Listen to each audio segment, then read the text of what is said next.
ओम शांति।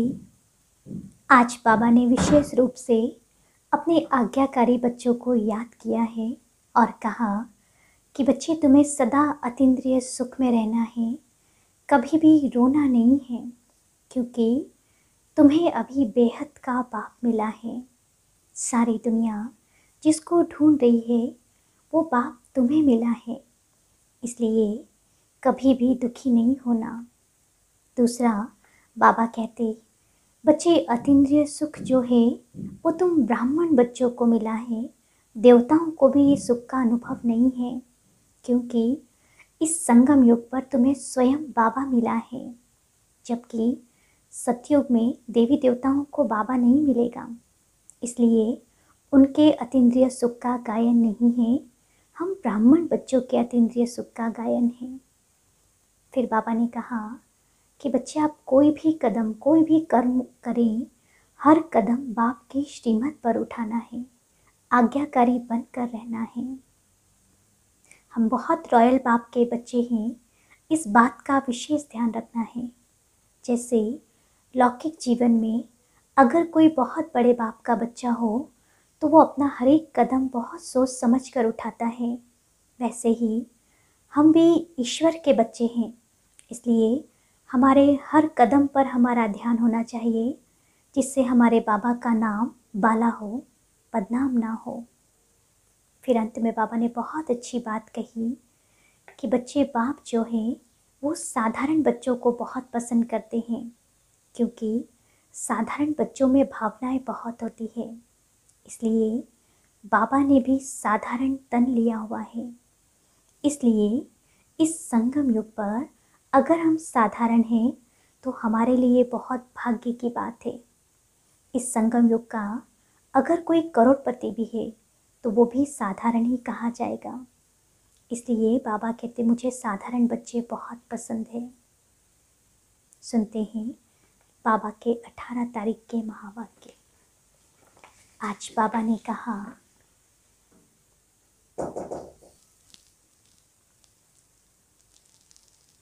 आज 18 तारीख के बाबा के महावाक्य हैं।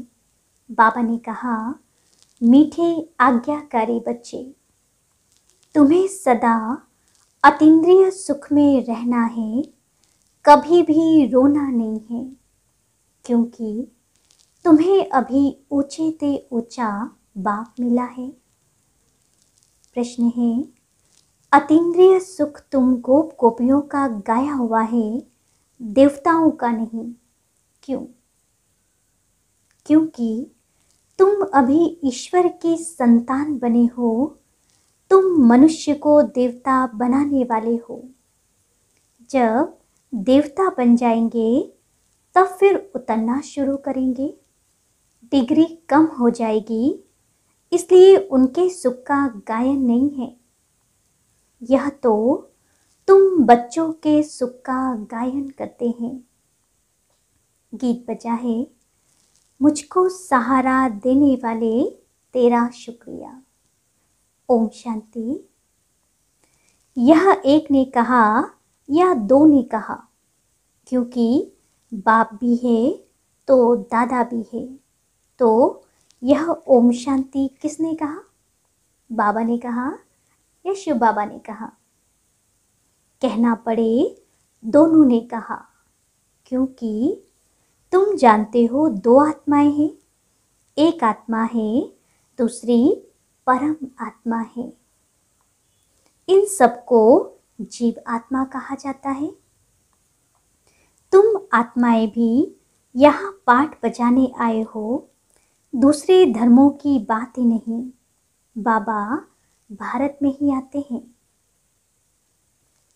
भारत ही बर्थ प्लेस है, शिव जयंती भी मनाते हैं, परंतु वह कब और कैसे आते हैं ये किसी को भी पता नहीं है। शिव तो निराकार को कहा जाता है, उनकी पूजा भी होती है, शिव जयंती भी मनाते हैं। जो पास्ट हो गया वह मनाते हैं, परंतु जानते नहीं कि वह कब आए और क्या आकर किया। क्या करके गए। अब तुम बच्चों को तो सब कुछ पता है। तुम कोई से भी पूछ सकते हो कि यह किसकी रात्रि मनाते हो। मंदिर में जाकर पूछो, यह कौन है, इनका राज्य कब था। परम पिता परमात्मा के साथ तुम्हारा क्या संबंध है। उनके साथ किसका संबंध है। जरूर कहेंगे सबका संबंध है। वह सबका परम पिता है तो जरूर पिता से सबको सुख का वर्षा मिलता होगा ना। इस समय दुख की दुनिया है। भल नई इन्वेंशन निकालते हैं, परंतु दिन प्रतिदिन दुख की कलाएं तो बढ़ती ही जाती है, क्योंकि अब उतरती कला है ना। कितनी आफतें आती रहती है, मनुष्यों को दुख देखना ही है।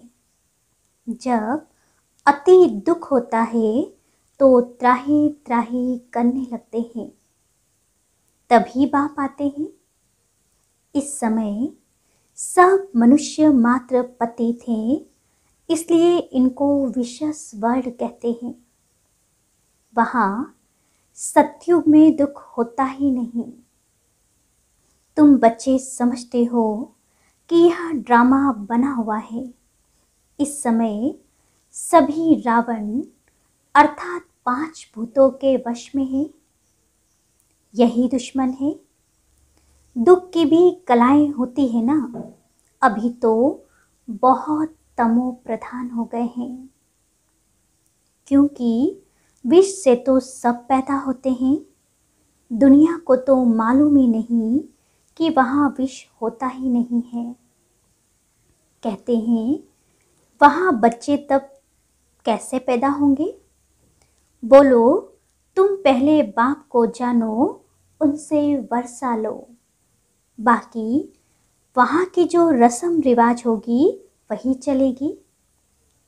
तुम क्यों यह संशय उठाते हो। कोई ने प्रश्न पूछा कि शिव बाबा जब यहाँ हैं तो फिर वहाँ मूल वतन में आत्माएं होगी। होगी या नहीं होगी। जरूर होगी। यहाँ वृद्धि होती रहती है तो आत्माएं हैं ना। परंतु पहली पहली मूल बात है बाप और वर्षे को याद करना। जब इन बातों से तुम्हारा क्या मतलब। तुम्हारे जब ज्ञान चक्षु खुल जाएंगे तो फिर कोई भी प्रश्न पूछने का रहेगा ही नहीं। बाप कहते हैं मुझे याद करो और वर्षे को याद करो। सिर्फ मुक्ति पाना चाहते हो तो मन मना भव। राजाई चाहते हो तो मध्याजी भव।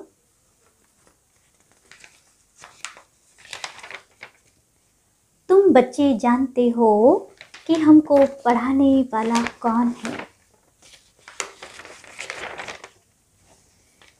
इस चैतन्य डिब्बी में चैतन्य हीरा बैठा है। वह सत बाप भी है। परम आत्मा ही शरीर से बोलते हैं। कोई मरता है तो उनकी आत्मा को बुलाया जाता है ना। उस समय यह ख्याल रहता है कि हमारे बाबा की आत्मा आई है, जैसे कि 2 आत्माएं हो गई। वह आत्मा आकर वासना लेती है। यूं तो है सब ड्रामा, परंतु फिर भी भावना का भाड़ा मिल जाता है।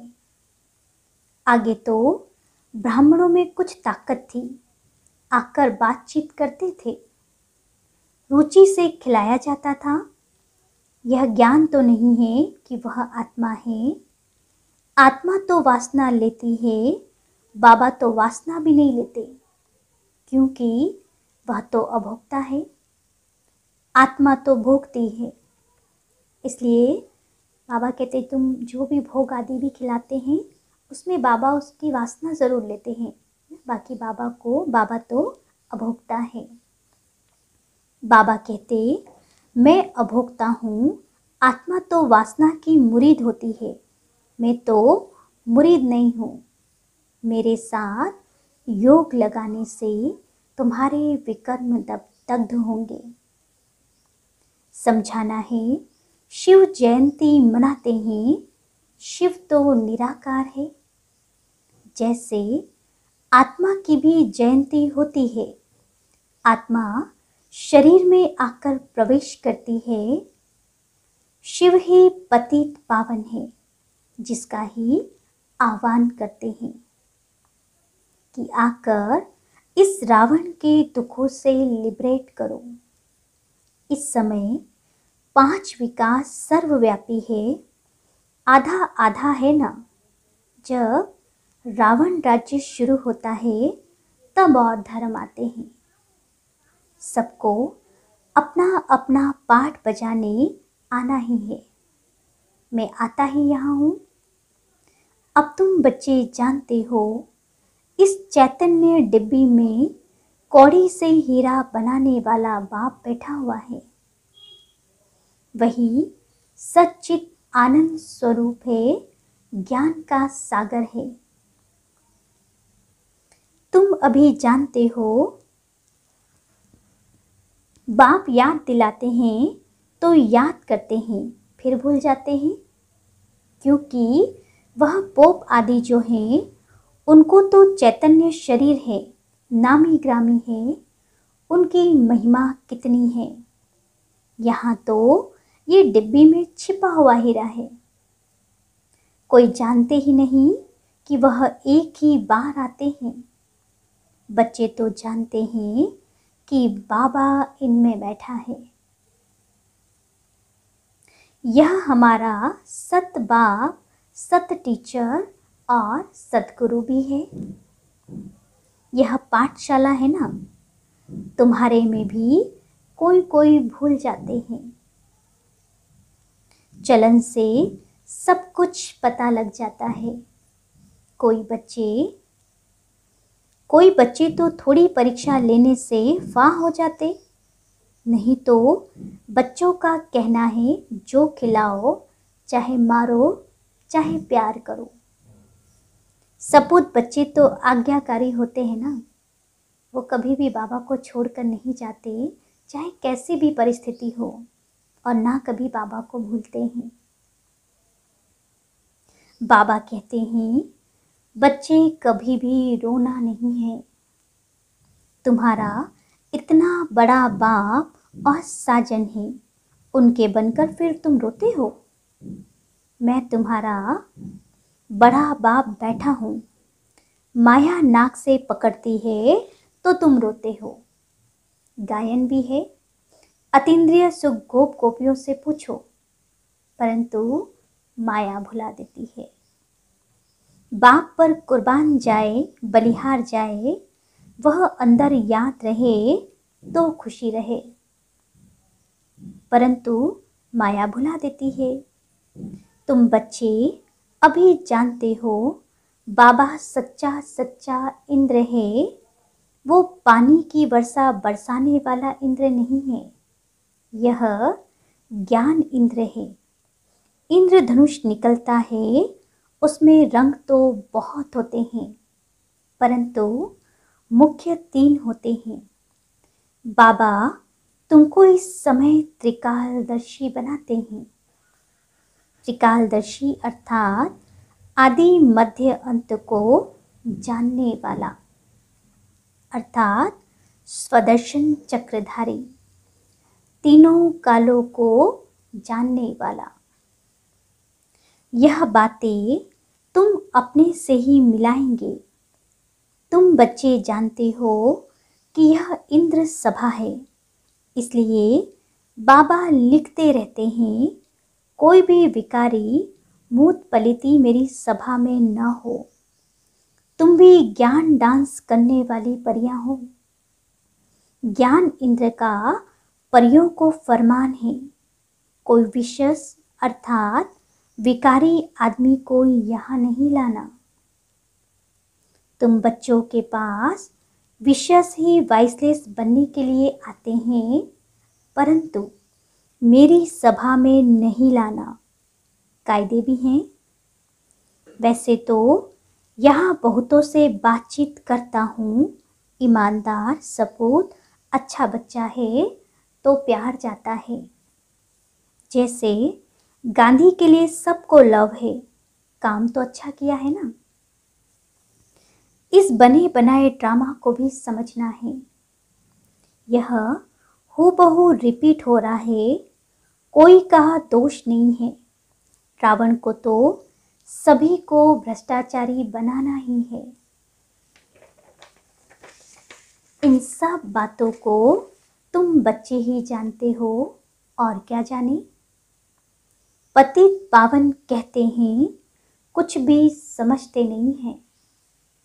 तुम तो वही हो जिन्होंने कल्प पहले भी बाबा को मदद की थी। सतयुग में यह थोड़ी मालूम रहेगा कि हमने यह राज्य कैसे लिया। अब तुम जानते हो यह बेहद का बाप कितनी बड़ी आसामी है।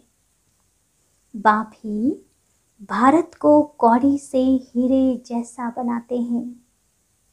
स्वर्ग में एक ही आदि सनातन देवी देवता धर्म था, अब फिर से उसकी स्थापना हो रही है। सारी दुनिया में शांति स्थापन करना यह तो परम पिता परमात्मा की रिस्पॉन्सिबिलिटी है। वह बाप ही आकर सबको धन का बनाते हैं, समझाते हैं तुम निधन के क्यों बने हो। रावण राज्य कब से शुरू हुआ यह जानते ही नहीं। रावण का पुत बनाकर जलाते रहते हो। इस समय भक्ति मार्ग की उतरती कला है। राम राज्य तो सतयुग को ही कहा जाता है। तुम इस समय हो ईश्वरीय औलाद, क्योंकि कला कम होती जाती है। इस समय तुम्हारे में बड़ी रॉयल्टी चाहिए। तुम हो मनुष्य को देवता बनाने वाले। अतीन्द्रिय सुख भी गोप गोपियों का ही गाया हुआ है। ऐसे कभी नहीं कहा है कि अतीन्द्रिय सुख लक्ष्मी नारायण से पूछो, परंतु गोप गोपियों के लिए कहा है क्योंकि वह ईश्वरीय औलाद हैं। देवता बनते हो तो फिर डिग्री कम हो जाती है। राजाएं कितना दबदबे से चलते हैं, परंतु है तो सब तमो प्रधान। चाहे कितना भी बड़ा पद पोजीशन हो, लेकिन सभी तमो प्रधान हैं। तुम्हारे पास चित्रों में ब्रह्मा का चित्र देखकर बहुत मनुष्य मूंझते हैं, तो तुम बच्चों के पास लक्ष्मी नारायण का चित्र एक त्रिमूर्ति सही थे और एक बिगड़ त्रिमूर्ति के भी है। उनमें सिर्फ शिव दिखाया हुआ है, तो दोनों को रखना चाहिए। अगर कुछ ब्रह्मा के लिए बोले तो कहो किसके शरीर में आवे। ब्रह्मा सरस्वती ही लक्ष्मी नारायण बनते हैं। जरूर ब्रह्मा तन में ही आवे तब तो ब्राह्मण पैदा हो, नहीं तो इतने बच्चे कैसे हो सकते हैं। यह ब्रह्मा के बच्चे ब्रह्मा कुमार ब्रह्मा कुमारियां हैं। तुम भी ब्रह्मा कुमार कुमारी हो। प्रजापिता बगैर सृष्टि कैसे रचेंगी। यह अब नई सृष्टि रच रहे हैं हो तुम भी, परंतु तुम मानते नहीं हो। अगर अभी ब्राह्मण नहीं बनेंगे तो देवता भी नहीं बन सकते। यह भी समझते हैं यहाँ आएंगे वही जिनका सैपलिंग लगना होगा। बाबा कितना अच्छी रीति समझाते हैं। बाबा हर एक की अवस्था को भी जानते हैं।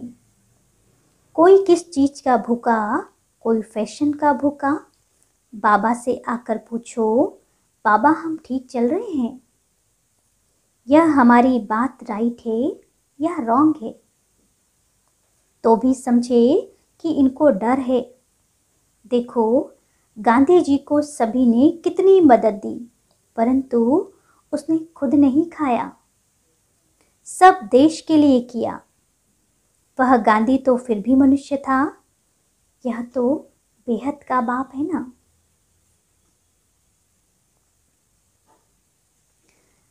तो बाबा कहते कि यह तो बेहद का बाप है, शिव बाबा तो दाता है, सब बच्चों के लिए ही करते हैं।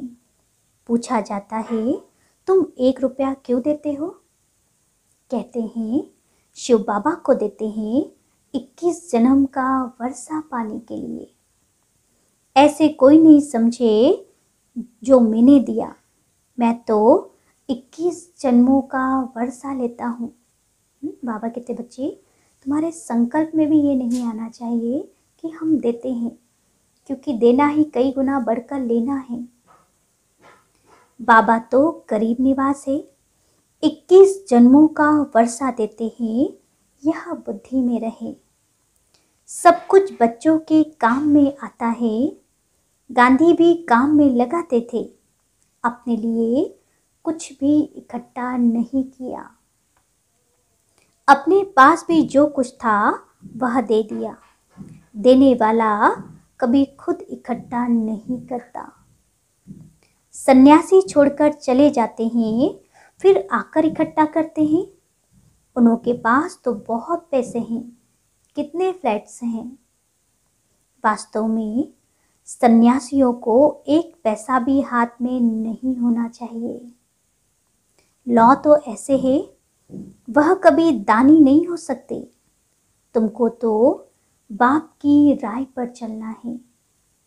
बाबा यह सब कुछ आपका है, जैसे आप कहेंगे ऐसे काम में लगाएंगे।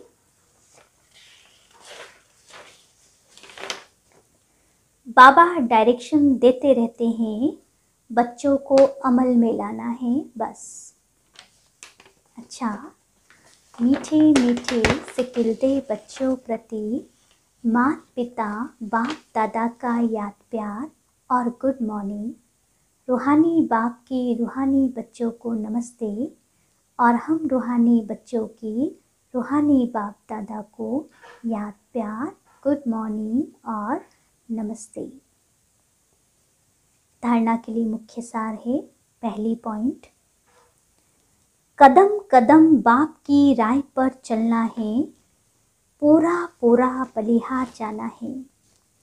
जहाँ बिठाए जो खिलाए, ऐसा आज्ञाकारी होकर रहना है। दूसरी पॉइंट है, अपनी चलन बहुत रॉयल ऊंची रखनी है। हम ईश्वरीय औलाद हैं, इसलिए बड़ी रॉयल्टी से चलना है, कभी भी रोना नहीं है। वरदान है, साधारण जीवन में भावना के आधार पर श्रेष्ठ भाग्य बनाने वाले पद्मा पदम भाग्यवान भव। डिटेल है वरदान का, बाप दादा को साधारण आत्माएं ही पसंद है। बाबा स्वयं भी साधारण तन में आते हैं। आज का करोड़पति भी साधारण है। साधारण बच्चों में भावना होती है, और बाबा को भावना वाले बच्चे ही चाहिए, देह अभिमान वाले नहीं। ड्रामा अनुसार संगम युग पर साधारण बनना भी भाग्य की निशानी है। साधारण बच्चे ही भाग्य विदाता बाप को अपना बना लेते हैं, इसलिए अनुभव करते हैं कि भाग्य पर मेरा अधिकार है। ऐसे अधिकारी ही पद्मा पदम भाग्यवान बन जाते हैं। स्लोगन है, सेवाओं में दिल बड़ी हो तो असंभव कार्य भी संभव हो जाएगा। अच्छा, पुरुषार्थ की आज की पॉइंट है, वरदाता और वरदानी आत्माएं दोनों सदा कंबाइन रूप में रहे तो पवित्रता की छत्र छाया स्वतः रहेगी।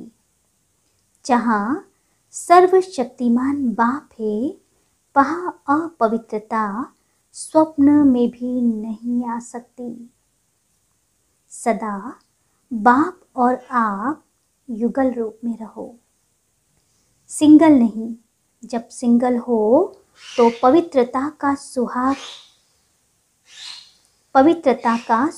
चला जाता है, नहीं तो पवित्रता का सुहाग और श्रेष्ठ भाग्य सदा आपके साथ है। अच्छा, ओम शांति।